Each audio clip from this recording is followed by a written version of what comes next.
Cette émission vous est présentée par Rousseau Métal, Groupe Olivier, Shelby Canada et Choix Radio X.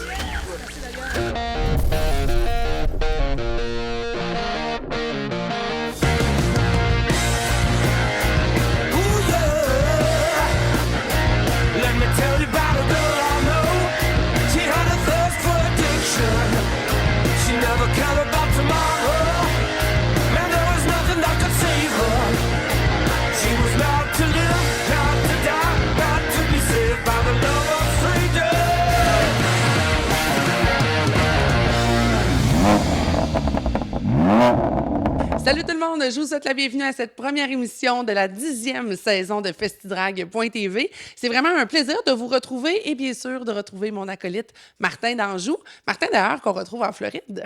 Hey, salut la gang, Martin d'Anjou en direct de West Palm Beach, là où tout a commencé il y a 10 ans pour la série Festidrag.tv. À l'époque, c'était 100% sur les courses d'accélération, mais aujourd'hui, vous le savez, si ça brûle du gaz, du Wheat Eater au Top Fuel, on est là pour vous. Alors cette année, c'est un gros recap des 10 dernières années. On commence ça maintenant en Lyon, en direct de West Palm Beach, baby, yeah!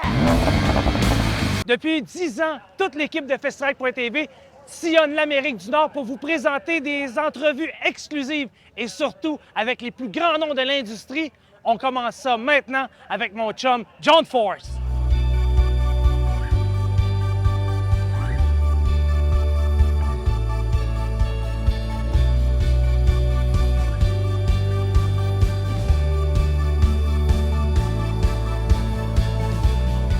In the U.S., in the United States, as well as Canada, the automobile is a way of life. As a kid, I grew up in a very poor family. My dad was a truck driver. Okay. My mom was a cook. And we, 5 brothers and sisters, living in a little trailer house. Okay. And so the minute I got old enough to get a motorcycle, a moped, or to get a car, basically that's where you lived. Probably my biggest reason for going racing is I played football in school and college, but I had polio in my right leg since when I was a little tiny. Okay. I don't run so good. So I realized I ain't gonna be a great football player. And I got into racing, in high school. Even then, street cars, Ford, Chevrolet, all kinds of stuff. I drove a dragster, nobody ever knew this. Mm-hmm. Never did anything with it, but it was a front engine dragster with an Oldsmobile motor injected. I got into funny cars because they had a big body to put a bunch of names. Mm-hmm. And I knew it'd take money, I didn't have any. So that's how I got into funny car. But it was then from the dragster for a year and then into the fuel altered. My first outing in a AA fuel altered, I rolled it end over end. That's a short wheelbase. Mm-hmm. It's not a dragster, it's not a funny car. It's probably the most terrifying of them all to drive. It's very dangerous. And they're still out there. They don't run on the NHRA circuit. I don't even think on the IHRA. But over the years, I evolved into the funny car. And in 1974, I bought my first funny car from my cousins, Beaver Brothers and Condit. And they raced in Canada on the Coca-Cola circuit all over America. Okay. And I bought their old Chevy Vega. And I was asked to go to Australia and didn't have a clue, but that's when it all started. Oh, yeah. I didn't even have a license here. I would go out every week, try to get my license. I was tuning the car, I was driving it, didn't have any money. Stupid. They didn't just call me a leaker, they called me stupid. But I loved it, chasing the snake and mongoose. I dreamed it every night. The music, I played the Beach Boys, Elvis, the Beatles, but now I'm a Justin Bieber fan, Canadian. For me, an opportunity to go back to Canada. Montreal was special St. Air because I won my first NHRA event. The way I was treated by the Canadians, the French, was unbelievable. Here I am, this dumb kid, never won a race, and I win the biggest race, and it's in Canada. And it was like, they thought I was really something special. Mr. Martin? It's a pleasure, my friend. I see the King for the first time in my life this weekend. For me, it's a dream come true. You know why? You're a real man. Because you're working with your art. when I hear about you, Mr. Martin, the shows that you put on, I've read your stuff. I've seen it. I've read about it. You're a showman. And he's going to bring the circus, okay, at 300 miles an hour your way. Hey, thank you very much. I appreciate your time. Alors, mesdames, messieurs, comme vous le voyez, un homme de cœur, un vrai. Je vais le dire en anglais, vous mettrez un sous-titre. The only one, the greatest one, the king, Mr. John Force. Hi, I'm John Force, and you're watching FestiDrag.tv. Après la pause, plus de drague avec le Bracket Super Tour.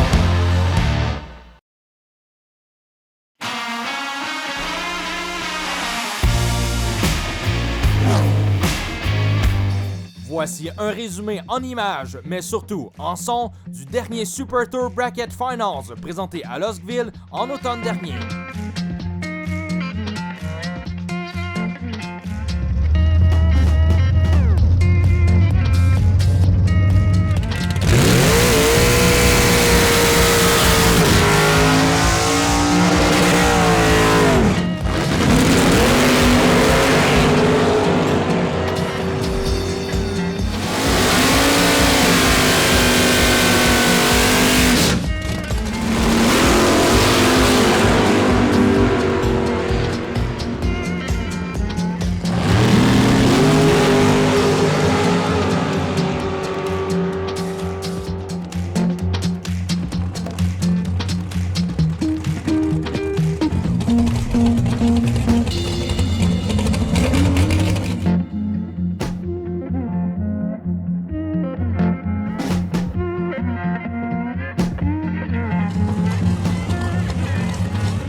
Après la pause, on parle d'une voiture mythique, la AC Cobra.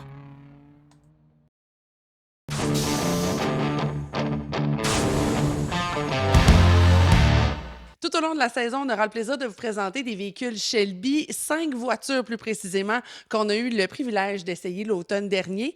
Et pour l'avoir fait, je vous le dis, c'était pas plate. Alors aujourd'hui, on vous présente la première capsule en compagnie de Nicolas L'Espérance.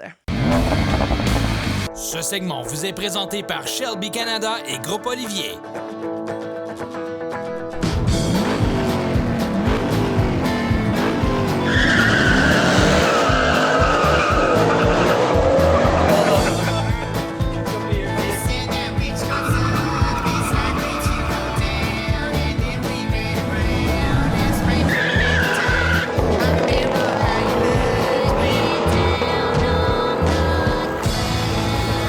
My name's Carroll Shelby, and performance is my business.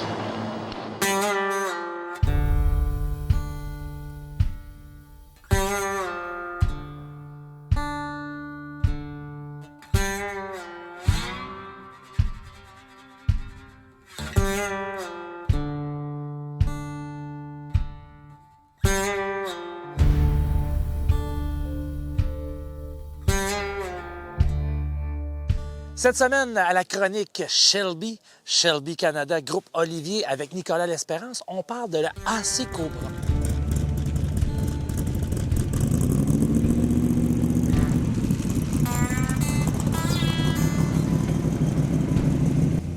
Il y en a tellement des faux, des bas d'équipe, puis c'est-tu le bon volant, c'est pas le bon volant, l'arceau de protection, il y en a un d'autre, il y en a deux. Écoute, les bons marques, c'est pas les bons marques. Alors, je pense qu'en arrière de nous, on en a une vraie, alors on va en profiter.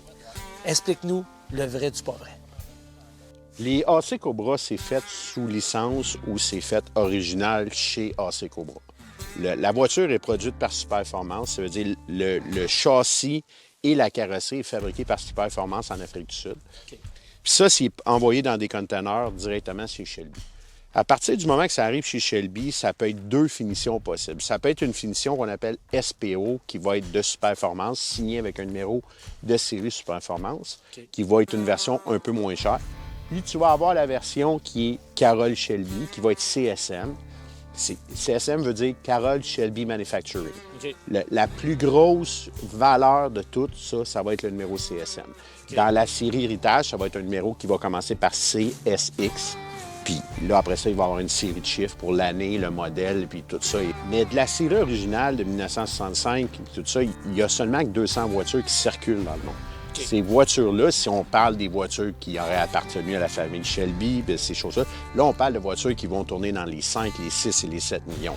Ça, c'est des voitures, on appelle ça les intouchables de l'industrie, tout ça, qui vont changer de main une fois de temps en temps, mais c'est les grands collectionneurs de ce monde. Monsieur, madame, tout le monde ne peut pas de chasser. Mais c'est ça, mais dans les années subséquentes après ça, aux endroits que tu as déjà visités à Vegas et tout ça, ils ont continué à produire les châssis AC Cobra pour pouvoir offrir encore le produit aux clients, mais à moindre coût, avec les plans originaux. Il n'y a rien dans la suspension, dans le plan original qui a changé de la version originale de 1965. Ça reste toujours la même voiture, sauf que c'est des voitures qui vont produire à plus grande échelle pour le monsieur puis madame tout le monde. Quand je dis monsieur et madame tout le monde, il faut s'entendre quand même. Il y a un price tag de rattaché à ça. Monsieur et madame tout le monde qui a le porte-monnaie qui peut se permettre ça. Et voilà. Puis là, après ça, tu joues dans les prix parce que tu as des mécaniques différentes. Si tu peux aller sur un petit 351 comme on a ici en arrière nous autres, mais tu peux aller sur un 427.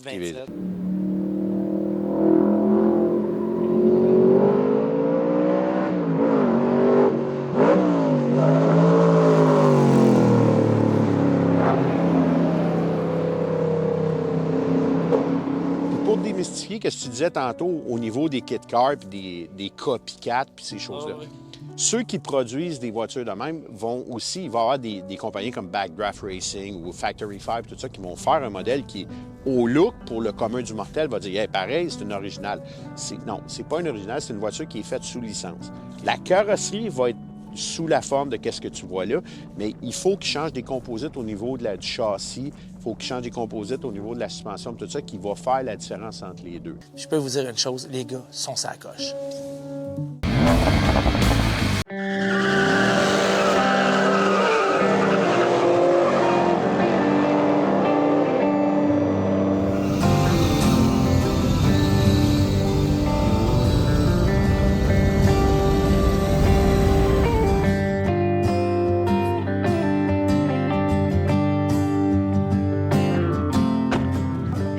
On va se dire une affaire. Tu drives, mon homme? Ça marchait. T'es malade? Ouais. Comment t'as trouvé ça? Écoute, écœurant. Je pense qu'un véhicule nous de même là, nous permet de conduire ça. Puis surtout une Shelby, je pense qu'on a resté surpris. Bien là, je pense que tous les gars, vous m'avez dit, ça se peut pas conduire des véhicules de même sur une piste de course puis faire du drag. Ah, c'est impossible. Écoute, avec commun des mortels, on va tous acheter un véhicule en concessionnaire, petit trail dans la rue, et nous autres, on vit le rêve aujourd'hui. Tous des véhicules neufs, ils nous permettent, Shelby Canada, Olivier Ford, là, ils nous permettent de, justement là, tester la limite de tous ces véhicules-là, voir la puissance de tout ça, puis je pense qu'on peut pas rêver mieux. Hey, puis tu parles de puissance. Moi, j'ai eu la chance d'en essayer quelques-uns avec vous autres, puis on va se le dire, il y a du torque là-dedans, madame, monsieur. C'est impressionnant. Tu sens la poussée dans le chest, puis tu sais, des fois, je me dis, les gens, on dirait qu'ils croient pas que c'est du sport motorisé, mais physiquement, vous avez tout le temps cette pression-là là, à gérer, exact. Cette pression physique-là. Là. Exact. Le monde, il pense souvent que les pilotes automobiles, c'est pas des athlètes parce qu'on est assis, on est confortable, un petit peu de chaleur, mais juste la poussée de la forgée, là, écoute, on l'a vécu tantôt, là, une petite seconde là, d'accélération, puis on manquait de souffle. Là, fait que, Écoute, c'est le fun que tu l'as vécu. Tu vas comprendre un peu plus quand on était soufflé après des courses, puis Absolument. quand on a eu chaud, l'adrénaline et tout. Fait que, non, ça a été toute une expérience. Je vais avoir maintenant beaucoup d'empathie pour nos pilotes de Fast Track Développement. Mais je suis contente de savoir que tu as eu du fun. Je sais que tu en as essayé plusieurs. As-tu Exact. un coup de cœur en particulier? La GT500, écoute, Ouais. c'est un gars de traction manuelle à la base, parce que, écoute, c'est comme inné dans la masculinité, on dirait. Puis la GT500, là, avec la traction à 10 vitesses automatique, elle donne vraiment une belle puissance, une belle tenue de route là, sur le circuit routier. Donc, écoute, je pense que c'est un bon véhicule éventuellement à réessayer. Après la pause, on rencontre Noyan et Stéphane de Fougal Création.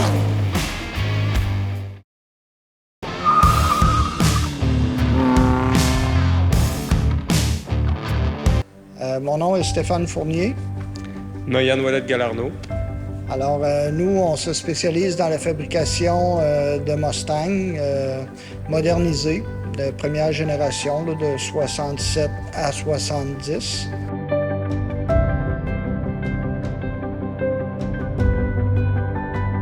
Donc, j'ai été élevé là-dedans et j'ai toujours aimé la mécanique et conduire surtout, les fabriquer, les réparer et les faire à mon goût, que ça soit plaisant et amusant à conduire. Je trouve tellement que la puissance brute que c'est exaltant, c'est amusant à conduire, on a un bon feeling. Ben en fait, moi, la passion de l'automobile, c'est depuis que je suis né. C'est littéralement à ma naissance. J'ai toujours aimé entendre le son d'un V8 démarrer. J'ai toujours aimé la passion de l'automobile, la conduite, le dérapage, tout ce qui a rapport à l'auto, la sportivité de la chose. Puis, une des anecdotes qui me fait rire, c'est ma famille puis ma mère. Dans le fond, on me dit souvent qu'à 5 ans, quand j'avais 5 ans, je disais que j'allais faire exactement ce qu'on fait aujourd'hui. Restaurer des voitures, moderniser des voitures vintage ou antiques au goût du jour. Puis j'avais 5 ans lorsque je leur disais ça. Alors, soit j'étais voyant ou soit j'étais j'étais vraiment passionné. Même lorsque j'étais jeune, je modifiais mes petites voitures de collection en métal que je recevais de ma famille. Toute ma famille savait que je les collectionnais. Mais ce qu'ils ne savaient pas, c'est que je les défaisais puis je les démontais pour prendre la mécanique puis les roues de une pour les mettre sur l'autre, puis upgrader une voiture 4 cylindres à V8, puis faire des mix avec tout ça, puis même de refaire la peinture de temps en temps sur ces véhicules-là. Alors ça, c'est une de mes passions. Que j'étais tout jeune, c'était ce que je pouvais me permettre, fait que j'ai commencé là. Puis aujourd'hui, je fais juste faire la même chose, mais avec des voitures pleine grandeur. Pour ce qui est du nom Fougal, dans le fond, c'est Fournier-Galarno. Fait que c'est nos deux noms de famille qui sont mixés ensemble. Ce qu'on aime de ce nom-là, c'est que ça fait fougueux. Fait que ça vient chercher le cheval, ça vient chercher le cheval comme un Mustang, puis ça vient un peu chercher l'exotique, puis aussi le québécois, parce que c'est deux noms quand même québécois, reconnus. Puis, ben, on aime bien ce nom-là, fait qu'on a décidé de prendre ça là, pour notre compagnie. J'ai été dans l'automobile toute ma jeunesse, mais j'ai été dans les forces armées pendant au-dessus de 10 ans. Puis, pendant ma mission en Afghanistan, j'ai eu cette idée-là qui m'est venue en tête de pouvoir faire ça comme entreprise, puis de pouvoir dire, est-ce que c'est possible de faire ça, de littéralement moderniser une vieille voiture, puis de quasiment en faire une voiture neuve pour dire que tu peux l'utiliser tous les jours et avoir du plaisir. On veut qu'il soit quand même plus rare qu'une Ferrari, une Lamborghini, puis que ces véhicules-là qu'on voit quand même assez souvent autour du monde, bien, on veut que des Fougal, lorsque tu en vois une, c'est assez rare.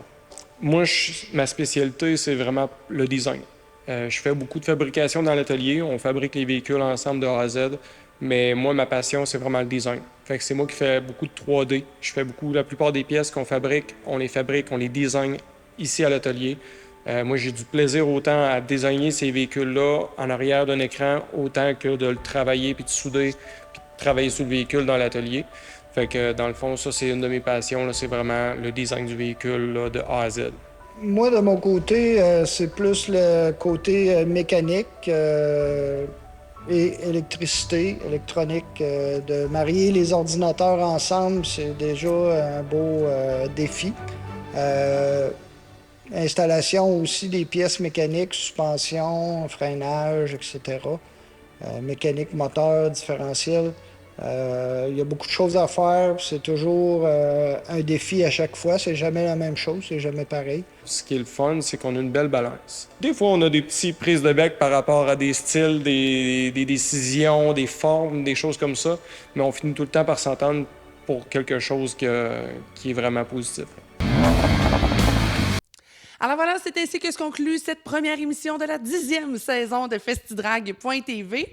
La semaine prochaine, d'ailleurs, on poursuit notre découverte Shelby, je vais le dire comme ça, alors qu'on va vous présenter un autre véhicule qu'on a eu l'occasion d'essayer l'automne dernier.